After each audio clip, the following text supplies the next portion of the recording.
నమస్కారం. ప్రభుత్వ కళాశాల రాజమండ్రి వార్తావాహినికి స్వాగతం. నా పేరు వరలక్ష్మి. నేను బీకామ్ కంప్యూటర్ అప్లికేషన్ చదువుతున్నాను. నేటి ముఖ్యాంశాలు కళాశాల వార్తలు. గురు పౌర్ణమి పవిత్ర పర్వదినాన్ని పురస్కరించుకుని కళాశాల ప్రధాన ఆచార్యులు డాక్టర్ రామచంద్ర ఆర్కే గారు కళాశాల అధ్యాపకేతర సిబ్బందికి, విద్యార్థులకి హృదయపూర్వక గురు పౌర్ణమి శుభాకాంక్షలు తెలియజేశారు. అంతర్జాతీయ వార్తలు. Global climate alert.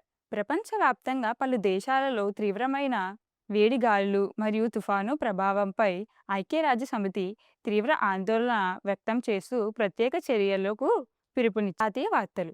Neat paper leak case విచారణ.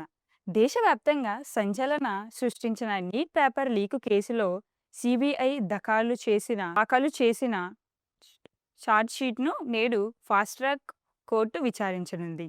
ఏఎన్టీఏ నిపుణులతో సహా 13 మందిపై ఈ విచారణ జరగనుంది. ఆంధ్రప్రదేశ్ వార్తలు. ఆలయాల్లో గురు పౌర్ణమి సందడి. రాష్ట్ర వ్యాప్తంగా ఉన్న సాయిబాబా దేవాలయాలు మరియు పుణ్యక్షేత్రాలు గురునామ స్మరణతో మారుమోగుతున్నాయి. షిరిడి సాయి ఆలయాల్లో విశేష అభిషేకాలు, పూజలు నిర్వహిస్తున్నారు. వాతావరణ వార్తలు. ఏపీలో వాతావరణం. ఉత్తరాంధ్ర మరియు కోస్తాంధ్రలోని కొన్ని ప్రాంతాలు తేలికపాటి నుంచి మోస్తారు వర్షాలు పడే అవకాశం ఉందని భారత వాతావరణ శాఖ తెలిపింది. మిగిలిన ప్రాంతాల్లో పొడి వాతావరణంతో పాటు ఉక్కబోత కొనసాగే అవకాశం. ఈ వార్త సమాప్తం. నమస్కారం.